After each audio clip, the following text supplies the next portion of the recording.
পাকিস্তানের প্রধানমন্ত্রী শাহবাজ শরীফ জানিয়েছেন, আগামী 24 ঘন্টার মধ্যে যুক্তরাষ্ট্র ইরানের মধ্যকার চুক্তিটি চূড়ান্ত হতে পারে।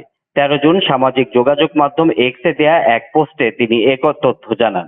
তার এই দাবি কতটা নির্ভরযোগ্য, সেক্ষেত্রে যুক্তরাষ্ট্র ইরান আসলেই কি একটি চুক্তিতে যাচ্ছে, এসব বিষয়ে টিবিএস পডকাস্টে কথা বলতে যোগ দিয়েছেন সাবেক রাষ্ট্রদূত এবং আন্তর্জাতিক সম্পর্ক বিশ্লেষক হুমায়ুন কবির। জনাব হুমায়ুন কবির, আপনাকে স্বাগত জানাচ্ছি। ধন্যবাদ আপনাকে। মধ্যপ্রাচ্যে যে উত্তেজনা যুক্তরাষ্ট্র এবং ইরানের মধ্যে চলছিল, এটা নিয়ে আসলে আমরা বিভিন্ন চড়াই উতরাই দেখছি। একবার দেখছি যে দুই পক্ষের মধ্যে এক ধরনের শান্তি আলোচনা শুরু হয়েছে, যুদ্ধবিরতি শুরু হয়েছে, একটি চুক্তিতে আসার বিষয়, আবার এর মধ্যে পাল্টাপাল্টি হামলাও আমরা দেখছি। তো আজকে আবার পাকিস্তানের যে প্রধানমন্ত্রী তিনি দাবি করেছেন যে আগামী 24 ঘন্টার মধ্যে যুক্তরাষ্ট্র এবং ইরানের মধ্যে একটি চুক্তি হতে যাচ্ছে। তো এই বিষয়ে আপনার মন্তব্য জানতে চাচ্ছি। ধন্যবাদ আপনাকে। আমি তিনটা দিক থেকে বিষয়টাকে দেখব। তবে তার আগে একটু বলে রাখি যে আপনি যে খবরটা বলছিলেন যে খুব দ্রুতই একটা ফ্রেমওয়ার্ক এগ্রিমেন্ট, যেটাকে বলে মেমোরেন্ডাম অফ আন্ডারস্ট্যান্ডিং, এইরকম একটা ফ্রেমওয়ার্ক এগ্রিমেন্ট হয়তো মার্কিন যুক্তরাষ্ট্র এবং ইরানের মধ্যে স্বাক্ষরিত হবে 2-1 দিনের মধ্যে। এই কথাটা শুধু পাকিস্তানের প্রধানমন্ত্রী বলেছেন তা নয়, তাছাড়াও বিভিন্ন সূত্র থেকে এই ধরনের খবর আমরা পেয়েছি। তো এটা আমি মনে করি যে যদি হয় সত্যি সত্যি এটা একটা ইতিবাচক ঘটনা হবে। তবে এটার সমর্থনে আমি যদি দুই একটা কথা বলি, সেটা হচ্ছে যে একই সাথে আজকে বিভিন্ন সূত্রে খবরাখবর বেরিয়েছে যে ইরান কিন্তু গত কয়েকদিন ধরে তারা খুব জোর দিচ্ছিল একটা বিষয়ের উপর। সেটা হচ্ছে ইরানের প্রায় $24 বিলিয়ন সম্পদ পৃথিবীর বিভিন্ন দেশে মার্কিন যুক্তরাষ্ট্র নিষেধাজ্ঞায় ফেলে রেখেছে। ইরান মার্কিন যুক্তরাষ্ট্রের সাথে এটা একটা বড় ধরনের তাদের দাবি হিসাবে রেখেছিল যে অন্তত প্রাথমিকভাবে, যেহেতু এটা ফ্রেমওয়ার্ক এগ্রিমেন্ট, তারপরে 60 দিনের মধ্যে প্রধান প্রধান বিষয়গুলো নিয়ে আলোচনা হবে মার্কিন যুক্তরাষ্ট্র এবং ইরানের মধ্যে।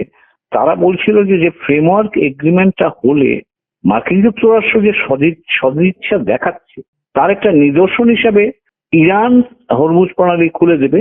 ইরানের দিক থেকে তারা এই সদিচ্ছাটা দেখাবে। তারা দাবি করছিল যে মার্কিন যুক্তরাষ্ট্র দেখা, এবং সেক্ষেত্রে তারা বলছিল যে $24 বিলিয়ন অর্থ যেটা তারা আটকে রেখেছে বিভিন্ন দেশে, সেই টাকাটা থেকে তাদেরকে ছাড় করবার একটা সুযোগ বা নীতিগত সিদ্ধান্ত জানায়। আজকেই খবর বেরিয়েছে, সেটা হলো ইউনাইটেড আরব এমিরেটস, তারা ওখানে আটকে থাকা $3 বিলিয়ন টাকা ইরানকে ছাড় দিতে বা ইরানকে ছেড়ে দিতে রাজি হয়েছে।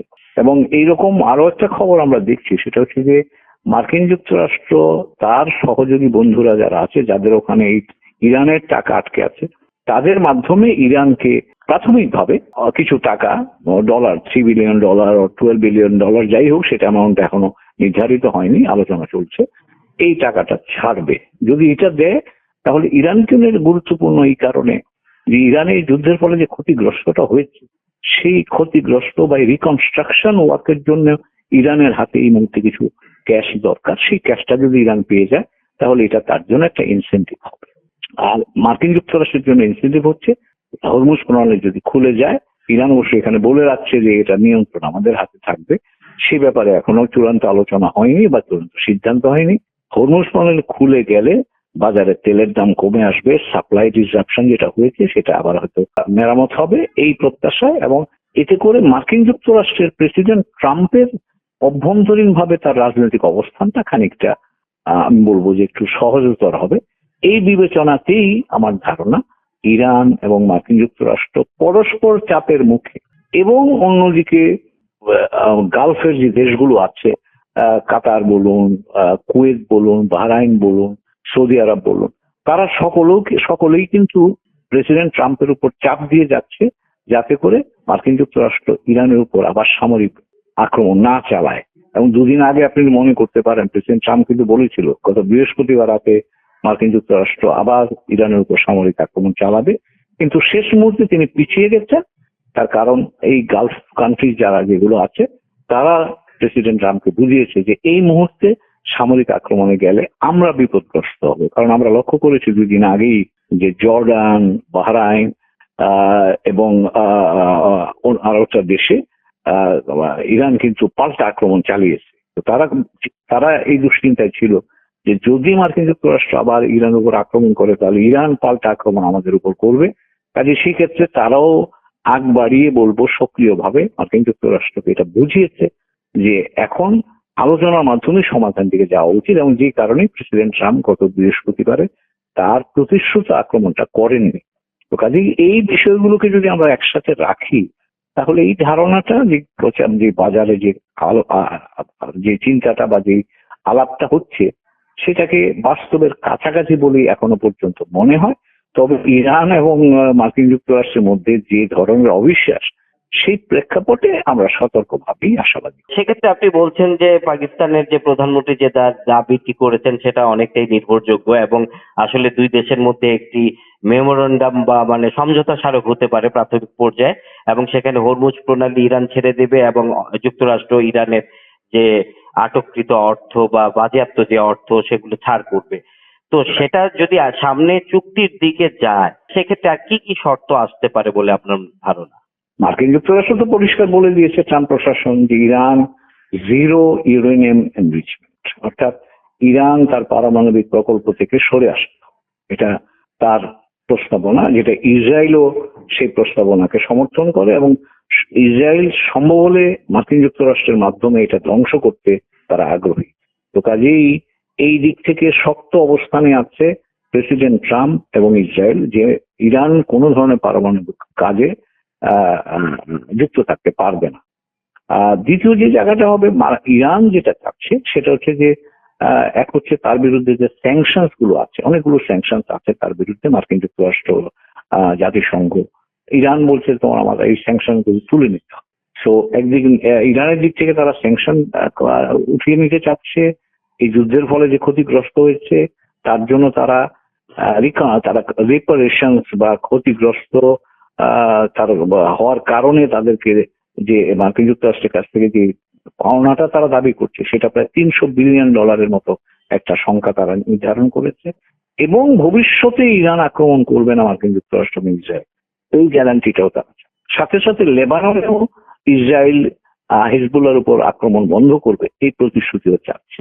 তো মার্কিন যুক্তরাষ্ট্র ইরান পারমাণবিক প্রকল্প থেকে যদি সরে আসে তারপরে এই বিষয়গুলো আসবে, এবং এখানে মধ্য যে গালফ কান্ট্রিজ গুলো আছে তাদের নিরাপত্তার বিষয়টা কিন্তু থাকবে। কারণ এই ইরান এবং মার্কিন যুক্তরাষ্ট্রের মধ্যে যদি শান্তি কাঠামোটা তৈরি হয় তাহলে সেখানে গালফ কান্ট্রি, সৌদি আরবিয়া, কাতার, কুয়েত, বাহরাইন, ইউএই, এরা তাদের নিরাপত্তাকে নিশ্চিত করবে।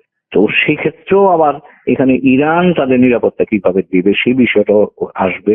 লাস্ট যেটা আসবে যে অ্যাঙ্গেলটা, ইসরায়েল তার দাবি হচ্ছে যে আমার নিরাপত্তা কি হবে। তো কাজে এখানে একটা ইরান, আমার ধারণা, এটা আমার ব্যক্তিগত ধারণা, ইরানের সাথে মার্কিন যুক্তরাষ্ট্রের যদি সত্যি একটা চুক্তি হয়, এই এমওইউর পরে যদি একটা চুক্তি হয় তাহলে সেই চুক্তিটা হয়তো ইরান এবং উপসাগরীয় দেশগুলো এবং ইসরায়েল এবং মার্কিন যুক্তরাষ্ট্র বা ইরান অথবা সবগুলো দেশকে নিয়ে একটা নতুন নিরাপত্তা কাঠামো তৈরি হওয়ার একটা সুযোগ তৈরি হবে কিনা বলা মুশকিল, কারণ মধ্যপ্রাচ্যের রাজনীতি, মধ্যপ্রাচ্যের কৌশলগত যে সংঘাত এটা অনেক গভীর। কিন্তু আমি মনে করি যে এই ইরান সমস্যার সমাধানটা করা গেলে হয়তোবা মধ্যপ্রাচ্যে একটা নতুন বাতাবরণ তৈরির একটা সুযোগ তৈরি হবে। চুক্তিটার ব্যাপারে আপনি কতটা আশাবাদী? কারণ প্রেসিডেন্ট ট্রাম্পের তো আসলে মানে প্রায় তার মত পরিবর্তন হয়, এবং ইরান যে দাবি করছে যে তার উপর আর আক্রমণ হবে না, সে নিশ্চয়তাটা কি আসলে যুক্তরাষ্ট্রের কাছ থেকে বা ইসরায়েলের কাছ থেকে পাওয়া যাবে? আপনার কি মনে হয়? এটা খুবই গুরুত্বপূর্ণ একটা পয়েন্ট আপনি বললেন। এখানে নির্ভর করছে মার্কিন যুক্তরাষ্ট্র ইসরায়েলের উপর কতটা প্রভাব বিস্তার করতে পারে তার উপর, কারণ মধ্যপ্রাচ্যে যুদ্ধের সূত্রটা হচ্ছে ইসরায়েল। কাজে ইসরায়েলই কিন্তু এবার মার্কিন যুক্তরাষ্ট্রকে টেনে নিয়ে গিয়ে ইরানের বিরুদ্ধে লাগিয়েছে। তো কাজেই ইসরায়েলকে যদি মার্কিন যুক্তরাষ্ট্র নিয়ন্ত্রণ করতে পারে তাইলে এই নেতিবাচক সম্ভাবনাটা কমবে। এবার আসেন আপনি গালফ কান্ট্রিজে ইরানের দাবি হচ্ছে সেখান থেকে মার্কিন যুক্তরাষ্ট্র সরে আসুক, কিন্তু মার্কিন যুক্তরাষ্ট্র বা গালফ কান্ট্রিজ গুলো মার্কিন যুক্তরাষ্ট্রের সাথে তাদের যে নিরাপত্তার সহযোগিতা আছে তার থেকে বেরিয়ে আসবে কিনা সেটা বলা মুশকিল। কিন্তু আমার ধারণা যে ইরান তার পারমাণবিক কর্মসূচি থেকে যদি সরে আসে তাহলে গালফ কান্ট্রিগুলোর সাথে তার একটা নতুন সম্পর্কের বিন্যাস তৈরি হওয়ার সুযোগ আছে। আরো একটু আমি যদি আরেকটু এক্সট্রিমে যাই, ইরান যদি তার এই পারমাণবিক প্রকল্প ছাড়তে রাজি না হয় তাইলে কি দাঁড়াবে? তখন ইরানের অনেক এক্সপার্ট যারা তারা যেটা বলছেন এখন যে মার্কিন যুক্তরাষ্ট্র এক পর্যায়ে গিয়ে এটাও অসম্ভব নয় যে ইরানের পারমাণবিক শক্তি, ইরান যে একটা পারমাণবিক শক্তিধর দেশ সেটা হয়তো অনিচ্ছা সত্ত্বেও হয়তো মেনে নিতে পারে। এগুলি সবই স্পেকুলেশন, এই মুহূর্তে বলা মুশকিল। 60 দিন সময় তারা নির্ধারণ করেছে যে এমওইউ হওয়ার পরে 60 দিনের মধ্যে তারা 60 ডেজের মধ্যে এই সমস্যা সমাধান করবে। আমার ধারণা 7 দিন এটা করা সম্ভব নয়, এটা হয়তো 60 দিন লাগতে পারে, কিন্তু যাত্রাটা শান্তির পথে যাত্রাটা শুরু হোক, এটাই আমাদের প্রত্যাশা। আপনার কাছে একটা শেষ বিষয় জানতে চাবো, আসলে ইরান এবং যুক্তরাষ্ট্রের মধ্যে যে এই সংঘাত সেটা আসলে একটা মানে বিরতি এবং মানে একটা শান্তির দিকে যাচ্ছে, পাশাপাশি সারা বিশ্ব জুড়ে এখন আসলে বিশ্বকাপ ফুটবল চলছে এবং সেখানে আসলে এই বিশ্বকাপটি হচ্ছে যুক্তরাষ্ট্র, কানাডা এবং মেক্সিকোতে, এবং ইরান দল আসলে এই বিশ্বকাপের একজন অংশগ্রহণকারী এবং তারা কিন্তু সেই অংশগ্রহণ করতে এখন তারা কিন্তু সেই জায়গাগুলোতেই আছে। তো এটাও কি একটি মানে দুই দেশের মধ্যে একটি শান্তি আলোচনার পথ হিসেবে আপনি দেখছেন? আমি এটাকে ইতিবাচক উপাদান হিসেবে দেখছি। তার কারণ হলো মার্কিন যুক্তরাষ্ট্র, বিশেষ করে প্রেসিডেন্ট ট্রাম্প তার প্রথম সময়তে ইরানের উপর ম্যাক্সিমাম প্রেসার পলিসি নিয়েছিলেন, সেটা কাজে আসেনি। এবার সরাসরি যুদ্ধে অংশগ্রহণ করে ইরানকে কাবু করার চেষ্টা করে, সেটাও কাজে আসেনি। এখন ইসরায়েলের পরামর্শে পড়ে তিনি যুদ্ধে গিয়ে মার্কিন যুক্তরাষ্ট্রের বৈশ্বিক অবস্থানটাকে অনেক একটা প্রশ্নের মুখে ফেলেছেন। তো কাজেই আমার ধারণা এখন বাস্তবতাটা এমন ভাবে বিবর্তিত হয়েছে যে ইরানকে আপনি বাদ দিয়ে চেষ্টা করেছেন বিভিন্নভাবে গত 47 বছর ধরে মার্কিন যুক্তরাষ্ট্র সহ পশ্চিমা জগৎ, ইসরায়েল তো আছেই, ইরানকে একঘরে করে তাকে দুর্বল করার জন্য। কিন্তু এখন বোধহয় ইরান তার শক্তির প্রমাণ দিয়েছে, জানান দিয়েছে। আমার ধারণা এই যুদ্ধের ফলে পশ্চিমা জগতে এবং ইসরায়েলেও এই ধারণাটা জন্মেছে যে ইরানকে তারা যেভাবে চিন্তা করেছিল ইরান তার চেয়ে অনেক বেশি শক্তিশালী, এবং এখন আগামী দিনে তারা ইরানের সাথে একটা সহাবস্থান খুঁজে বের করতে হবে।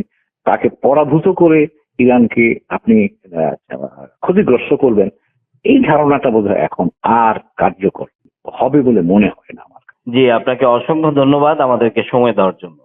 আপনাদেরকে ধন্যবাদ, আর আপনার দর্শক বন্ধুরা যারা আছেন তাদের সকলকে।